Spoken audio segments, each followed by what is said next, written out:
Hello, fellow heroes, and today we're gonna be reacting I just woke up if you couldn't tell. We're gonna be reacting to some Dungeons and Dragons Reddits. D&D, I believe, roll for initiative it is. So looking at this right off the bat, I think our first post is enemies start running away. I don't know what this is talking about. This is the top post. That's gonna be we're gonna be looking at some of the more hottest popular posts that's going on right now. Before reading this, I'm actually a huge fan of enemies running away. I'm a huge fan of that kind of stuff. Matter of fact, like, I think it's just because your players fight to the death doesn't mean your enemies should. There's some nuances to having enemies running away. There's some things you can do with that. A lot of times, from my experience, I've played with a couple of groups. Players tend to be bloodthirsty. So you can, especially if your players are kind of like derailing your campaign, if you have enemies retreat, you can have them like running away to like where the players are supposed to go. Just like works out that way. And I mean, that's just one of the things you can do. But a lot of the times, especially, or if things are going too good, like if your players are like buddy and you know they're not really role playing with each other a lot, and you want some more role playing, you can have one of them surrender, not so much run away, but surrender, and then they can the players can decide whether they should live or die. And a lot of times, especially like since a lot of players play with such like polarizing alignments, you can really make the party at each other's throats. I know that sounds diabolical, but in reality, it's really cool because they start to RP more together, and then a lot of they'll apologize to each other in character, or they'll try to understand one another in character. Those are just some of the things that I like to do, some of the tips and tricks that go on into that. But for this, enemies start running away. Let's see what this guy's talking about. This is fairly short story from D&D session, happened just a few hours ago. Oh wow, when did he post this? 4 hours ago. Wow, this guy. Okay, our party was this is fresh in his mind. Our party was traveling through the deep forest of full monsters when suddenly fell into a goblin ambush. Okay, one of the goblins. Okay, so this is a player. This isn't a DM. One of the goblins threw a hand axe towards a fighter. Fighter asked DM if he could try to catch the axe. Classic. That's good. I mean, I would allow it. I would make it take up your reaction, and then it would just be I don't know, either a saving throw or just maybe just like a acrobatics or athletics check. One of those is what I would do. I like the creativity. I like it when people push creativity. So, I want to reward it, and I want people, I want people to do more of it. Battle begins, and after initiative roll, the fighter has his turn. He decides to throw the axe back at the goblin who threw it at him. Here's another problem, though. So, you want to try to catch it. There are classes that already do this, like monks, right? So, whenever you allow players to do things that already have a built-in design from other classes, it can be a bit complicated. Hey, what's up? How are you doing this morning or today? I hope you're doing good. Evelyn, welcome. Right now we're reacting to Dungeons and Dragons Reddit posts.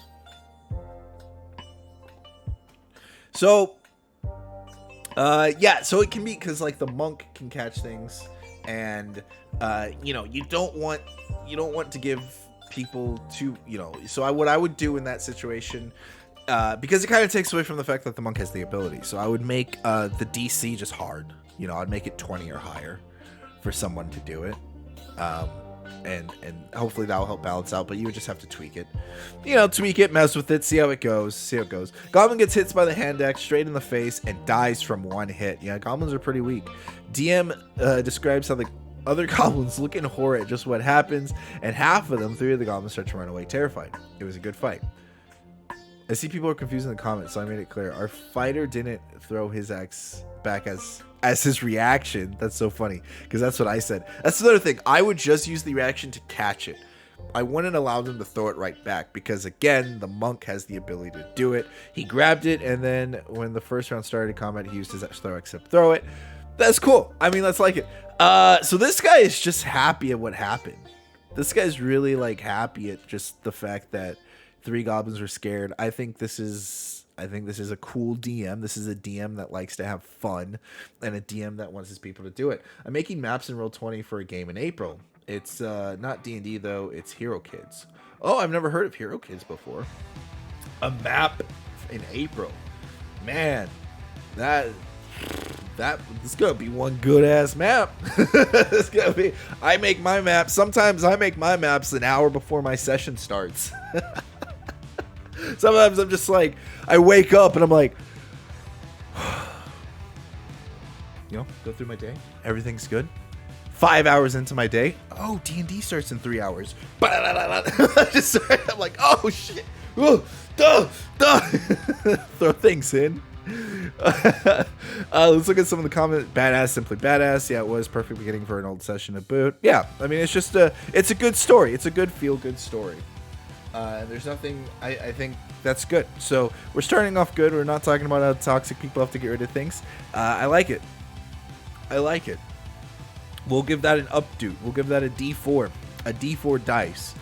Players arguing about cleric's religion. Interesting. Let's see what they're arguing about.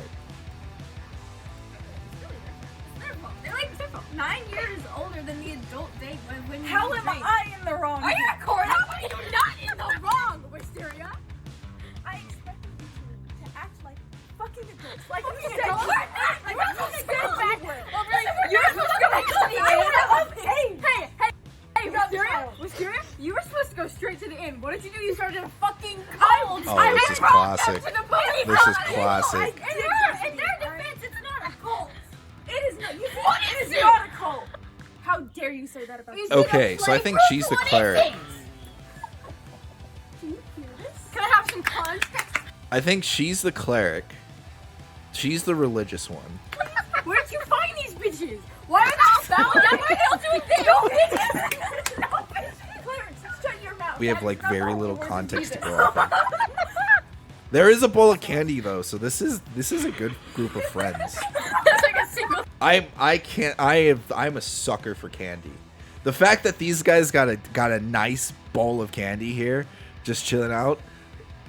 Maybe it's staged, but like, yo, maybe it's old Halloween candy. I was lying to you. Anyways. Okay, I'm sorry for shouting. Okay, I'm just Alright. I'm very stressed. Slow your roll. I'm super fucking furious. These are good It's friends. breaking my ears and I'm bleeding. Alright. It is bleeding. all behind us. It is. Listen, I am willing to put this. Not as much as you. These are good friends. I don't know. I think like this is something that comes up a lot, and this happens to me almost every time someone plays a religious character, a faith-based character. That's probably a better way to put it.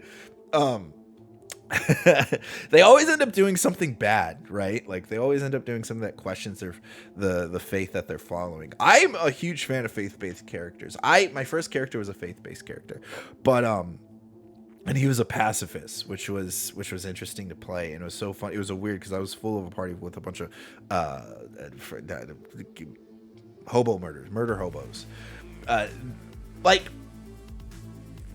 when when players tend to do things that are out of their alignment, and I think like faith-based characters tend to have a stronger alignment than anything else because there's consequences behind their actions, right? Like if they choose a deity, they can choose a deity, or they get their power from their faith. Or if they don't choose a deity, they essentially gotta just truly believe in the actions that they're going for.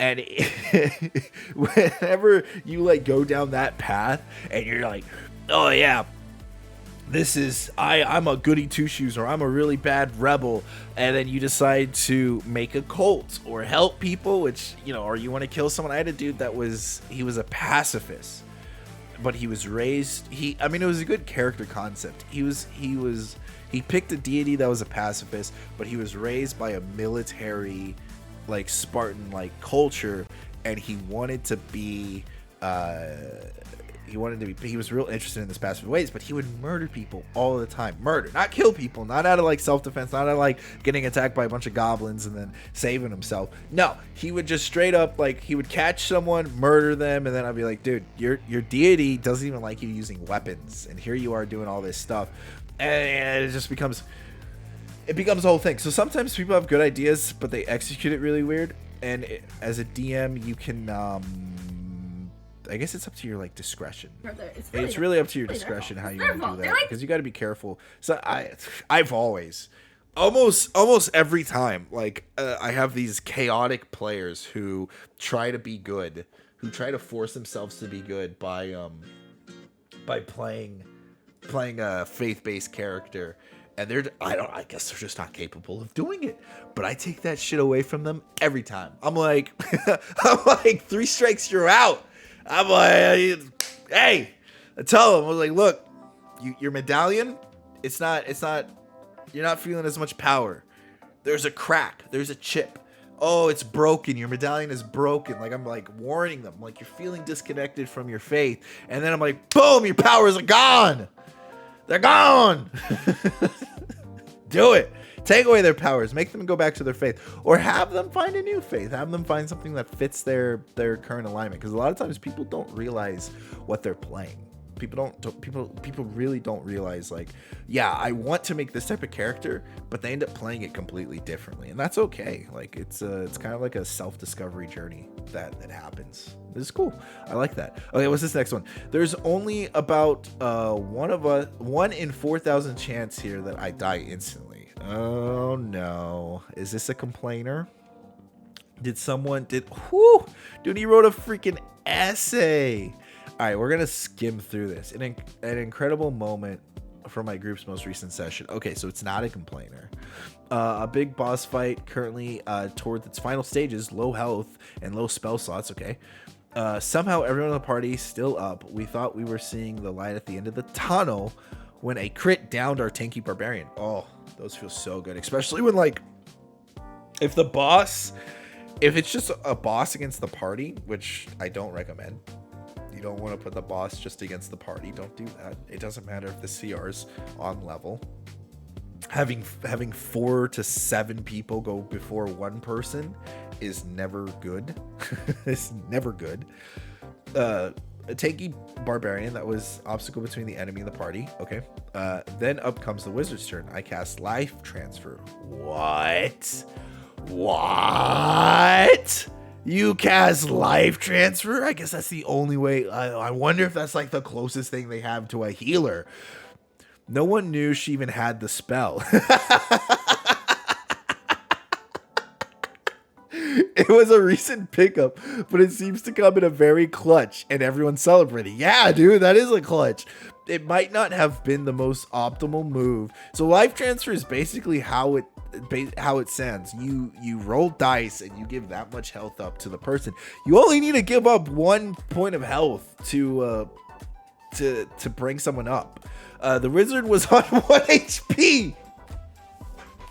No. Oh my gosh!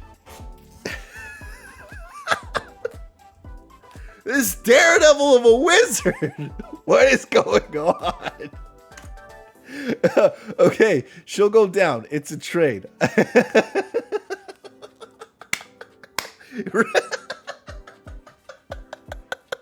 However, the wizard's max HP is 31. Life transfer is 4d8 damage to the caster and double the healing to the target. Theoretically, rolling maximum on the dice would kill the wizard instantly. Yeah, so what's the average of that? Let's see, that's 4d8. So the average of that is anywhere between like 16 and 20, right? So on average, the wizard should be fine. But the wizard, being a big fan of working out probabilities before rolls, announces to the party, if I roll max dice here, then I'm dead. This person was meant to be a wizard. If they love making probabilities before rolls, I love when people's personalities fit into their class. I don't know. That's just me, right? Like, if this person's already, like, what a wizard thing to do. If I roll max dice here, then I'm dead. That's 1/8 to the 4. So 1 in 4,096 chance that she dies instantly. The mention of death surprises me. Yeah, as it would. She rolls. Who does this? And she gets a 32. That's the exact number needed to kill herself. No! Oh, the entire call goes completely wild. The cleric player upset. The warlock player just losing his shit. I'm the warlock player right now. I myself am trying to figure out if it's possible to fudge dice rolls on Roll20. Roll20 is weird like that, right? Like, how many times have you been on Roll20 and you've rolled double dice and you gotten like the same number, where it's like you get double 14s, double 13s, right? But look at the astonished DM tell me I watched over the video call as the wizard sits there slightly shocked, but with a small, almost smug smile on her face. They have a cleric on their team. The wizard's fine. The wizard's gonna come back to life. The wizard immediately perishes with a final breath, healing the barbarian for 64 points, up to full. The barbarian has 64 hit points at full health. They must be pretty low level. I thought life transfer was a high level spell. What life transfer is there? Is there what level spell? Oh, it's a 3rd level spell. Yeah, they're pretty low. They have to be at least level like 5 to 7 if the barbarian only has 64 hit points. That is fantastic. I love this. This is memorable. This is why we play D&D.